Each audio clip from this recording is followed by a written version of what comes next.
And we are back here at the DreamHack Open featuring Fortnite, where we are down 3 games, which means 3 games to go before we crown the first place winner here for the grand finals at the DreamHack Open featuring Fortnite.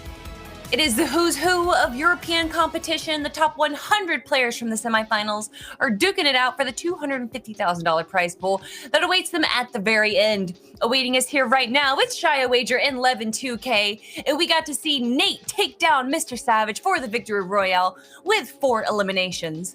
It looked like, though, that was going to be Mr. Savage's game, Levin. Yeah, it did for a second. It did for a second. He was starting to do what Savage does, where, you know, he just gets into the Zen mode where he can't make a mistake. And so, you know, you think to yourself, oh, okay, Savage has gone and done it again, hasn't he? But Nate swooping in, you know, making sure that, you know, there's no, you know, Savage celebration party here. It's about, you know, it's all about Nate right now. And, you know, he did a good job to get that, you know, Victory Royale, right? You know, Victory Royale plus 4 eliminations is going to be great for him on the standings. And hopefully he can continue this form, right? Absolutely. Like when it came to that final moment too, I think it was Scurry and Deceptos that you're seeing now on screen that made it really difficult. I didn't even catch Deceptos getting Kinzel, who made it all the way into that end game. But Savage had 2 people to, you know, kind of take control of and land shots with. Because of that, Nate could just swoop down at the end. You can never really forget about height. Land that shot down on Savage while he was trying to get builds, and Savage never actually got to land on the ground. So Nate picked up the beam after the fact. It was a very smooth game and a very crispy wrap-up. Yeah, great performance there from Nate with the Victory Royale and 4 eliminations, but where does that put him in our top 20 leaderboard? And where exactly does Mr. Savage sit? Well, it looks like he's sitting currently up on top, representing 100 Thieves. It's none other than Mr. Savage with 186 points. 14 points behind him, though, it's the player that got the Victory Royale against Mr. Savage. It's SB Nate. Fado's going to be holding 3rd place. Kinzel, the one and only, is in 4th. And look at him, the duo for Mr. Savage. Benji Fishy is holding out 5th. And this is kind of worrying maybe for Mr. Savage. I was saying it's all about starting slow, starting strong, and getting the first maybe by game 4, game 5. Has he peaked too early? Can he hold on to 1 now because the spotlight is on him? Yeah, the spotlight is just shining, it's glaring, right? So many people around the world have this massive expectation, and I talked about earlier, right? He has this almost chip on his shoulder, right? You know, he was the initial kind of big name that you thought of when it came to DreamHack and success at DreamHack competitions. You know, but then T came in and got the first 2-time, and I'm sure Savage wants to be the person to say, oh no, I'm a 2-time and I have it on land. Absolutely, and past that too, we have consistent people now that can do what he did, right? Looking at X-Squeeze have good game after good game. Deceptos made that last one. Kinzel has been on height twice now, back to back. So maybe these guys can rise all the way up. Nate, obviously, winning that last game in 2nd. But I'm looking at names we keep seeing over and over again in these end games. Savage now has to play defense. Honestly, though, with the players that we have right here going all the way from 1st down to 15th place, Lanouf, any of these players could get 1 Victory Royale with 4 eliminations, and if Mr. Savage gets eliminated on drop, they will take that 1st place spot, or at least shoot them up the leaderboard. So this is still anyone's game, chat. This is actually a very close grand finals that we have right here. 1 Victory Royale could make or break the difference for a lot of these players right here.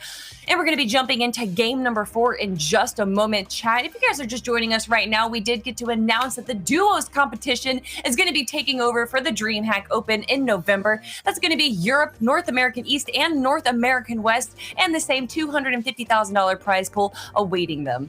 But now we're shifting on, of course, to the solos competition, the grand finals here for Europe. And you guys are saying this is now Mr. Savage's game to lose. And it's kind of a bit ominous, a little bit, Shio. You say that do you think that Mr. Savage now has to be on the defense? Do you think that people are going to be prioritizing and focusing him to make sure that he gets down from 1st?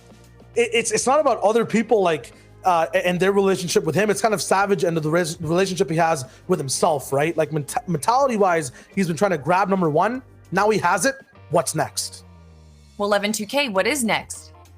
I think it's about, you know, sticking to where he's playing. I think, you know, sometimes I see Savage and he does get into this kind of mode of like, you know, I'm just going to W key, get in and try to get as many eliminations points as possible. But we saw the discipline there in the endgame, right? He identified, look, I've got a bunch of material. I'm just going to focus on, you know, spending these, wait for the lobby count to drop a bit. Then I'll drop down when I need to, take out everybody on low ground because that's what I do best. And I think, you know, don't get into your own head, Savage, right? Don't get into your own head. Keep playing the way you're playing. and the results will come because you've done great so far, right?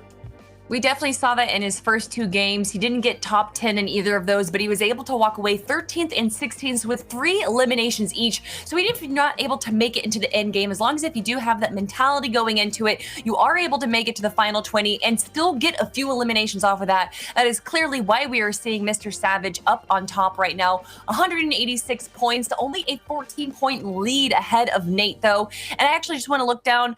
He is 50 points ahead of Benji Fishy right now. So still within reason for anyone in the top 10, let alone the top 20, to be able to kind of turn it around in these final 3 games and take it over Mr. Savage.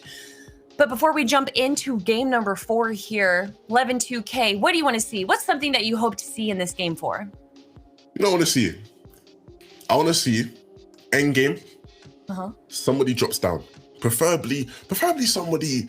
You know, somebody just sitting around, you know, somebody like the Siptos, right? Sitting around that like late, you know, top 10 range, just go absolutely berserk. Like, I just want to see him go one pump. Like, I just want to, I want to have no voice by the end of it. Do you know what I'm saying? I want to see something crazy like that. You know, wishful thinking, I know. And also because I do, you know, want the Siptos to win because I predicted him to win and, you know, I want to look like I know what I'm talking about. But apart from that, I do just want to see great Fortnite, right? I want to see great Fortnite. So that would be fun to watch. You say that you want to see that insane pump after pump with Deceptos, but Benji Fishy is more so of the player that I think about when you think of these in-game insane elimination after elimination after elimination. So I want to know your thoughts on Benji Fishy right now, how he's performing currently in 5th place. Oh, 11.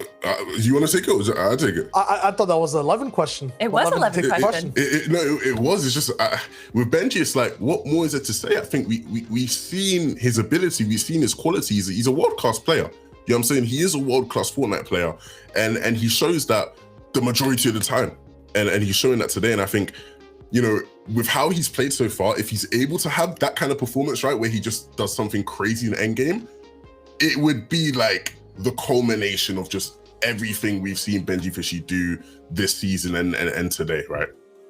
So Shia, we've already seen Benji Fishy. We know what we can expect out of him, and that's probably why we're sitting him in 5th place or seeing him in 5th place right now. But is there a player in our top 20 leaderboard that we actually don't know much about? And this is an opportunity to kind of shine a light on them for the first time at the DreamHack Open. I personally, I think I've seen him before a little bit, but for me, it's Uprise, just in the games that we've been watching. Play kind of adaptability really well in terms of you're in trouble, where do you go? He's finding perfect spots to heal back up, to continue his game. And just, you know, looking at his performance so far, 32nd, 31st, and 3rd, I want to see him replicate that top 10 placement maybe in the next game. But then for people that we already know, like Mr. Savage, who's been jogging so far, I want to see these guys at the top start sprinting, like Levin said, really start popping off, really start to get ahead of everyone else. Vato, another name we know a lot about, has just kind of been consistent in these last few games. He hasn't really been outshining anyone else. I'm just waiting for that big ray of sunshine to come out of our top 5. Yeah, really excited to learn more about Vato as well as Daezinho. I don't see him too much here in the top 20 for the DreamHack Open. It's exciting to see all these players that we don't know, and of course the players that we do know and love compete here at the DreamHack Open, everyone. Game 4 is going to be starting in just a moment, but we do have a quick break, so don't go anywhere. When we come back, it's going to be game number 4.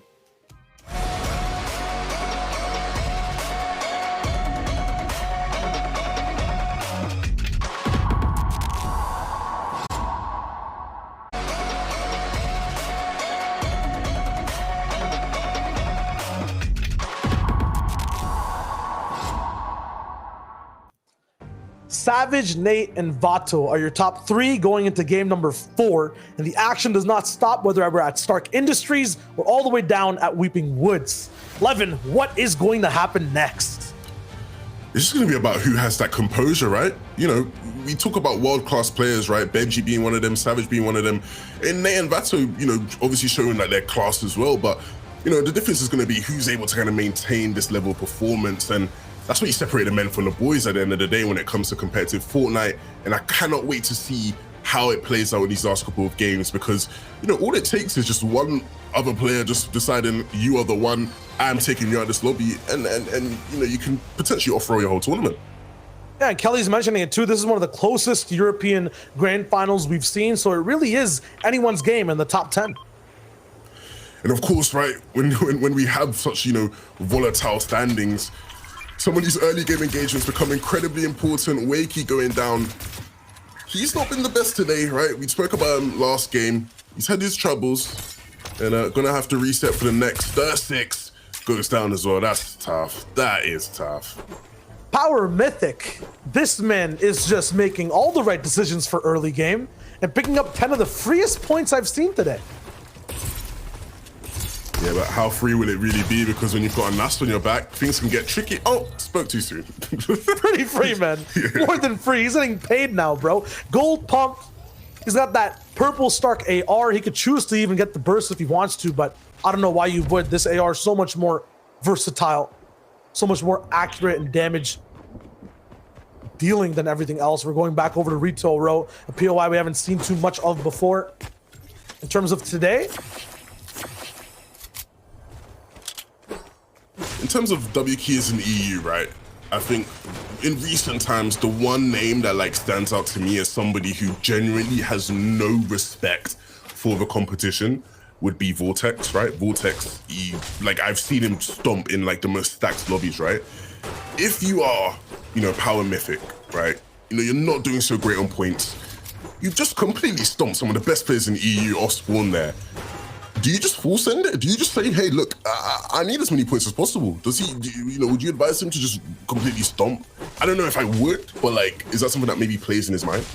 see, this is how you're looking at it, right? You're looking at Europe and this 6-game format as maybe 1 or 2 doors. And when you have a situation like that, that door opens up and it's, hey, come on in for the rest of the competition. I don't think it works like that. And I think with that mentality, that's where people slip up. That's where Savage sometimes gets a bit too ham. I feel like each game is its separate door. And right now for Mythic, Game 4's door is open. And yes, he should full send it. But when he comes back next game 11, he needs to calm down and take it like any other game.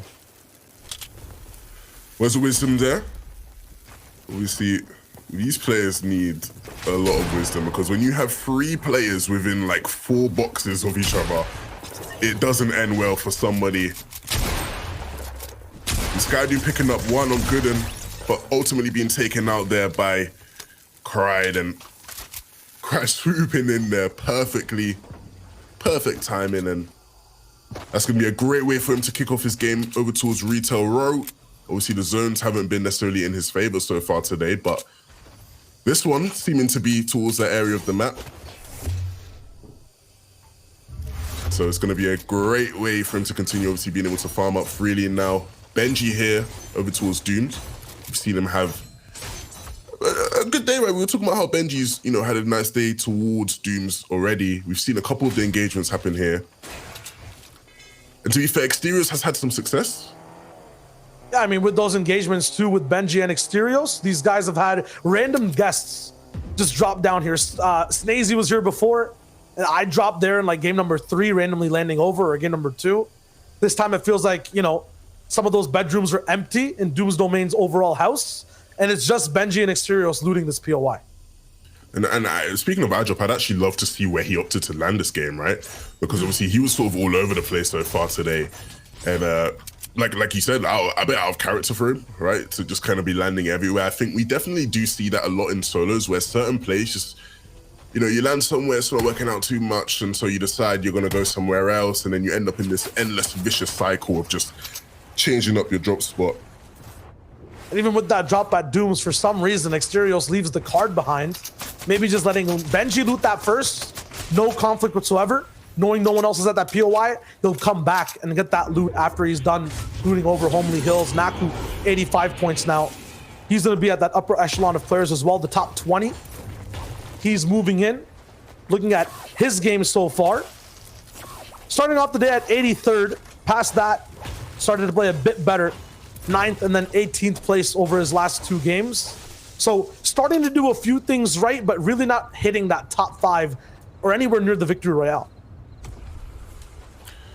Yeah, and of course, it does get a bit difficult, right? It does start to weigh in your mind that you may need to pick up the pace. He's not been terrible, but like you said, not able to just edge it, right? And so these last couple of games are going to be very crucial for him. It seems like Naku's the perfect example of the game playing you rather than you playing the game. Like maybe the zones are in his favor and that's why he's making top 10. I'm curious to see if he gets into a position where he actually has to make a decision and get out, if he actually will, or if he gets in trouble. Right now, Castry can hear him farm. I feel like Naku might be surprised here. Oh God. This is just a formula for failure. Yeah, Castery. That's not a chest. Yeah. Wait a minute. That is not a chest indeed. It's big old Castery. Love to see it. Up the Castery. UK on top. Sure the Spaniards will love that one, weren't they? I jumped though. Tuning into him, we were wondering how he was doing, where on the map he would be. And he's found himself in a bit of an engagement, which is typical of him from what we've seen today, right? Always seeming to be in some sort of fight. And it's always Moostor who's here somewhat in boxes that have like 50 other people trying to get in and trying to get up. That's why he tries to move fast and get into iDrop's box over and over again. In trouble now. Lechi's the one third party on the back end. iDrop got completely turned on with the pump shot. Denied. And now Lechi tries to go in for the fight. Moostor's gonna be very low, no chance to pop any shields. Lechi's getting the control of walls. No pyramid in the box just yet. He lets Moostor pump first and then ask questions later. But no questions to be asked because he is gone. Yeah, we talked about how Lechi was gonna have to bounce back after falling last game to Andretta. And this is a perfect way to do so, right? Comes in, picks up a cheeky little elimination there. He's got to be careful though, because this area of the map, there are a lot of wandering eyes, and so he doesn't want to position himself in one place like this for too long. You know, just needs to get out while he still can. Replay down below, Reason picking up elimination there. And I'm liking this change of pace in terms of what we're seeing this game. In game 3, 2, and 1, we were really tuning in the early game. So what's happening on the outer edges of the map? What are POIs looking like? But now in game 4, we're getting these perspective of Lechi, of Mappy, Reason as well, of how all these rotations are looking, how the mountains are in the center of the zone. And Levin, you can see how badly people fight for damage, fight for surge. And if they get enough, they really go all in for these fights. Yeah, I find it really interesting because obviously if you compare it to a game like Trios, this is similar to Trios in the sense of what they're trying to achieve, right? They want to, you know, kind of better themselves for Storm Surge and whatnot. But in Trios, it's much more organized, right? You know, you see teams strategically taking hills, you know, things like fake bases come into play, whereas in Solos, it's a lot more scrappy, right? There's a lot more entities on the map fighting for these positions, and so it does get a bit dicey at times, and you know, we see the effect of it here, right? Because Lechi found himself in a bit of an engagement. Duppin is gonna be a little bit of trouble, but this man has a golden pump, so is Lechi trapped in a box, or are you in his world doing exactly what he wants? Right now, this is glorious for him. My man, is that Janice? No, it's actually... Stand still for a second, man. I want to see your name before you get eliminated. There it is.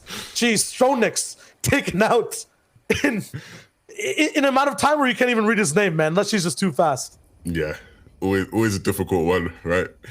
Trying to figure out what's the name, trying to get it, but can be difficult, of course. And Lechi on a bit of a roll now, getting back into the flow of things for him.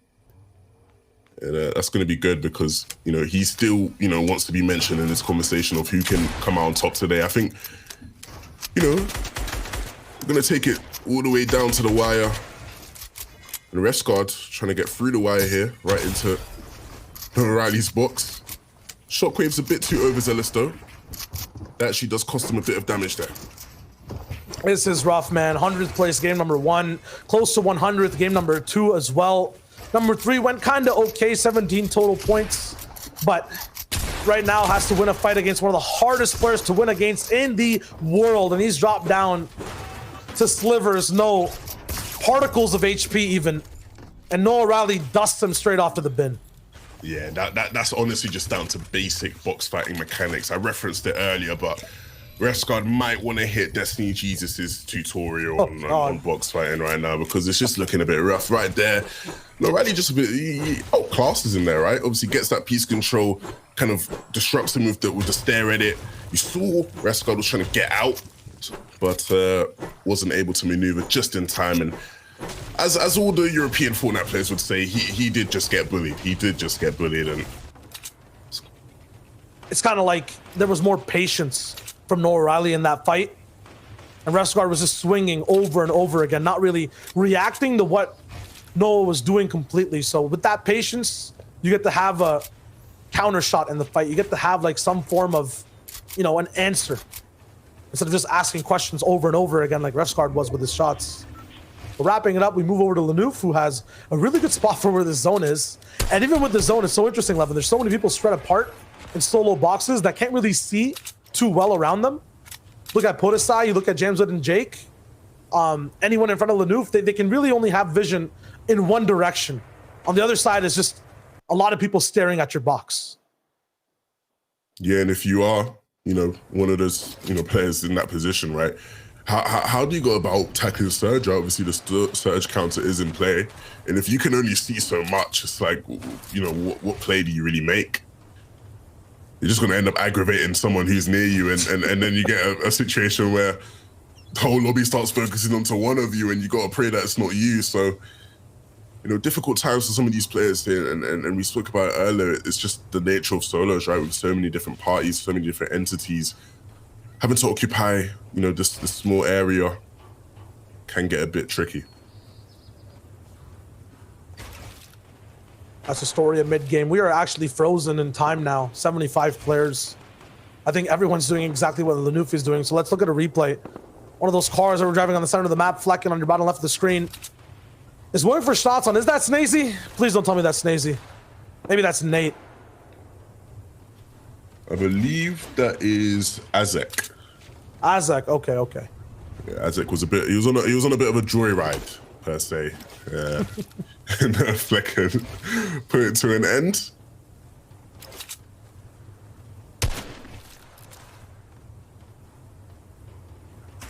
Let's talk about it. Fortnite mid games. Is there anything more that you can do in these positions, or are you forced to be in this box? Especially Lanouf's position, right? Does he ever want to move from here? Ideally, no, right? If you don't have to. I always had to make the joke about how like this is a point in the game where you just kind of, you know, just chill out, you know, maybe check Twitter, check what's going on the TL, you know. But ideally, no, right? You know, he's there's the reason why I say ideally, right? Because if you ever play a game with your box like this, oh dear. Caxpa, this is the second time now in a row in back-to-back games where I've just seen you be absolutely manhandled. Get it together, son. You know, it's, you know, sometimes, honestly, sometimes it's not by force, you know? It's not by force. It's not. You mentioned it before, right? Storm Surge is kind of hard to get, especially when you're box to box and you can't edit on one side. Because, you know, Savage could be there with an AR on a hill. You got to do desperate things. Sometimes they involve shockwaves, Sometimes they involve getting completely, as you mentioned, quote unquote, manhandled. Yeah, that's tough. I don't know. I think that is just a desperation play, right? it honestly is. It's just pure desperation, and so, you know, I do feel for him. Obviously now 2 games in a row where he's just taken out in that mid-game time frame. No placement points available for you, son. Let's set it up then. Let's look at the boards and see where people are that we're watching. In terms of Noah O'Reilly being at 51 points right now, my man is literally somewhere near 50th place. He's looking to rise up, hopefully, in this game.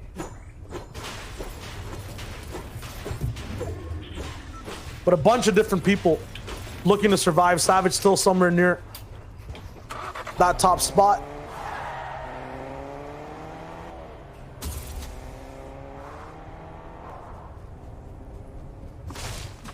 And Noah O'Reilly on the lurk here. Like a thief in the night. He is ZTK below him. You take the shots. Oh my goodness, what on earth have my eyes just seen? Who is this man? No way. No way. What? No, really, how? That's embarrassing. How's that happened? He was in there. He was deep in. He was so deep, you know, he could scratch his toes. And all of a sudden, he ends up in the box, and that's where he wants to be, right? If you're no Riley, you want to be in a box with a player that's, 25 odd HP. But somehow completely whiffs every single shot. And I think that's what you call a choke, Shayo, right? I feel like it was just one wrong decision made. I think he didn't expect to get in the box that fast. You saw him land a pickaxe on his opponent right there. And because of the insane speed of that fight, Noah Riley could not land the shot to really have the foundation to finish off and be accurate. Unfortunate too, because at 51 points, that's a very important game to bounce back and be near people like Savage. Remember right now, 186 or the number of points to beat for everyone else in the lobby if Savage does go down. Benji 50 points behind. I'd love to see Benji bring it home for the UK. So now I want to see one of the UK boys just come out, get a Vic Roy.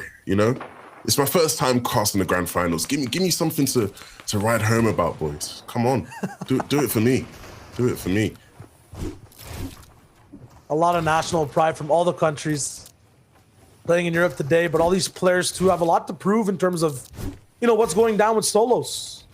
With the next DreamHack also being duos, this is gonna be one of the last times we say, oh, DreamHack solo champion this, DreamHack 2-time that. It's one of the only times to really keep pushing the story of your solo game. And right now, Benji and Savage are box to box.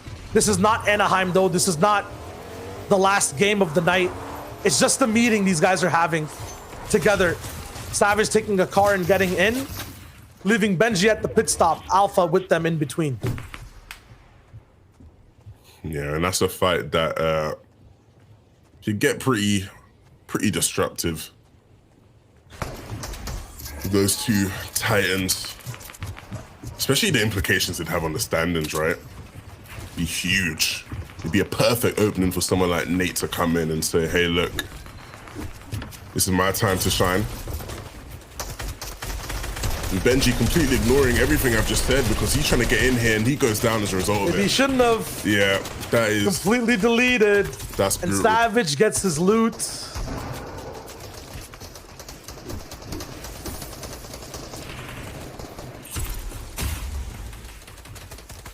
Absolutely brutal there. You've got to wonder now if that is the defining moment for Benji in his path to power and his path to success in today's tournament. Sitting in 5th place, it was looking so great for him, but going down in game 4 in such fashion, it's not the be or end all, but it definitely might be something we talk about towards the end. And so if you're rooting for Benji versus Savage, although it wasn't a direct engagement, I think we can definitely say Savage came out on top of that one. Savage been on top of that one, honestly, the entire time this tournament. Always ahead, now in first, still alive. Dezinho is also looking to be towards that spot. He was first at one point, but then went down early in 2 games before this one. Now picks up a free elimination to try and climb back, but once again, 50 points behind Savage, the person in first. Nate, just 10 though. Now almost 15.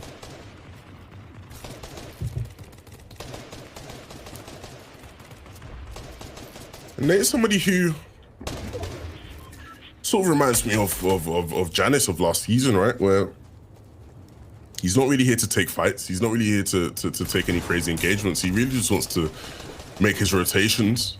If he sees an opportunity for high late game, he'll definitely grasp at it. But, if you look at the loot here, nothing to write home about. Not at all. And he actually won that last game having some insane loot to hold height. Used shockwaves or crash bats to take it, and then had a lot of rotation, like bouncers, to be able to maintain it too. Right now, no harpoon to grab any mats. Floppers to play zone. It's looking like something you'd play off of low ground, off of staying behind. And oh my god, somehow it gets to survive, but Dexy ends up taking him out. Dexy, not somebody who I've really seen much of since, I think, game 1, right? So, nice to see him picking up elimination. I think in game 3, he was there, almost taken out. Mick the Beast, who was ahead of him in position, gets beamed out first. He's left solo. The gas canister on the floor. She loves Mindado might have frozen the replay, trying to shoot it up. There it is. Queasy getting his shield completely deleted after that huge explosion. Yeah, and Queasy now actually making up for that because he takes out Andretta. That was nice. We actually got a pretty good view of that, surprisingly, right? Dexy going down to Trueless. We saw he got tagged up really hard there as well before we left his sight, and now the rotation's coming in. You see Mindado looking to recycle some of these crash pads. Of course, he's got Pepper available to him. This game is about to start with fast movements. I think it's about 38 people in the zone as it moves. Once it does lock in, that Storm Surge will start to get active, but I don't think players will have to worry too much. Jen is somewhere ahead of the zone. Shift is going to be all the way up towards the front. X-Squeeze also alive in the same position.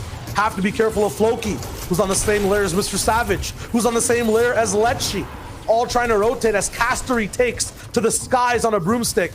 A Ghoul Trooper trying to maintain and take height possibly as he waits one layer below it, fighting box to box, looking for the next elimination. Pay attention to the left side of your screen. There's X-Squeeze going for height, but he has no HP. Lanouf might join him in just a second as Squeeze is all the way there on low ground. Yeah, and the battle for high ground looks interesting, right? Frenzy up there. X-Squeeze is obviously up there right now as well. But with the way things are going right now, I'm sure things are set to change. Castry getting himself into a bit of a sticky situation. You see so many players around him, and this is where it gets difficult, right? You want to stay alive in these zones. So many players beginning to fall. Holding on to your life is going to be incredibly important at this stage. Very, very important as the entire dynamic of layers change. Low ground falls down slightly even lower. Savage left at low HP as well. Castery beside him with a big pump taking him out. Not too many mats available for Castery to take, though. He still has one pocket gas canister left, and he lands right in front of the player on height. He has two elims, and he has height as well. This could be the way for him to win. Podesai is there fighting for it, though he gets coned off. Castery with the cones, Castery with the wall. Cones by as well to stay on the left side. The piece control on this height fight is insane. Blocks off with one ramp. There's one bouncer available too. A double reconnect. Podesai gets absolutely dominated in the height fight as Castery wins with 3 eliminations so far. Castery going crazy on the high ground. I said I wanted to see a UK boy win, and it looks like he heard me because this is amazing. Drops the gas canister down, and he's looking to cause carnage on the low ground. He's looking to make it fire straight up. And it does affect a few people, but it's not going to have too much of a say in who gets to survive and who doesn't. Lecce popping the last of his shield, trying to live. Mindao is left there as well on the backside of mid-ground. Lanouf no shields. Dezinho, the man who was in first previously, is alive and can move up as Trulex takes a big pump. Lecce too, beamed out of the sky slightly. Had one little bit of a siphon. It's all up to Castery now, though, to wrap up this game. Here, and you see it, there's a battle on low ground, but Castery sitting comfortably above. But is he really? We saw Lanouf go way up. Castery's gonna look to reclaim that now. The broomstick. Yeah, the broomstick comes out and it helps him to reclaim it. And you see Lecce scrambling down below. Mindado has done an amazing job to stay alive, picking up 4 eliminations. Castery takes out Lecce, control action, and now it's his time to drop down. And he's looking forward in the same box. A 1v1 now between Castery and Lanouf. Mindado goes down in 3rd place. Another broomstick play from Castery. Can he cancel it into the pump, though? He drops down and takes one. A huge shot, though, responding by Lanouf. Next to each other. The pumps miss, but the next one hits from Castery. Wins it with 5 elims. Come on! UK on top. Inject it, man. Come on. You know what we do around here. Castery with an amazing win. We'll see you after this break.